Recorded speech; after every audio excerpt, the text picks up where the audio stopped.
গরম পড়া শুরু করেছে আর এখন তো পান্তা ভাতই হচ্ছে বেস্ট। তো আমার হাসব্যান্ড বলতেছে ওইদিন পান্তা ভাত নিয়ে একটা ভিডিও দেখেছে। বলতেছে, "পান্তা ভাত তো অনেকদিন ধরে খাওয়া হয় না।" তাই আমি বললাম, "ঠিক আছে, কালকেই করব।"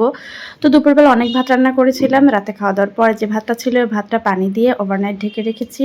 কারণ ভাত যদি ফার্মেন্টেড হয় তবে এটা আলাদা একটা ঘ্রাণ আসে আর খেতেও ভালো লাগে আর হচ্ছে গুড ব্যাকটেরিয়া তখনই তৈরি হয়।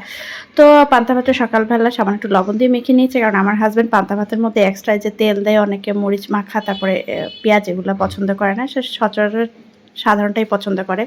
তো সাথে লাল ভর্তা করে নিয়েছি, ডিম অমলেট করে দিয়েছি। এটা দিয়ে সে আয়েশ করে খেয়ে নিয়েছে। এখন হচ্ছে আমি খাবো। তো পান্তা ভাত খাওয়ার জন্য ডিম আর লাল ভর্তা দিয়ে খেয়েছি। আর ডিমের ভাতের সাথে কিন্তু অবশ্যই মরিচ ভাজা লাগে। বাট মরিচ ভাজা করার সময় নেই, অনেক খিদে লাগছে। তাই তাজা একটা মরিচ নিয়ে খেয়ে নিচ্ছি। গরমে পান্তা ভাত সকালবেলা খেলে কিন্তু শরীর মন দুটাই একদম ঠান্ডা হয়ে যায় আর খেতেও ভালো লাগে। একদম সবার জন্য এটা খুবই পারফেক্ট একটা খাবার।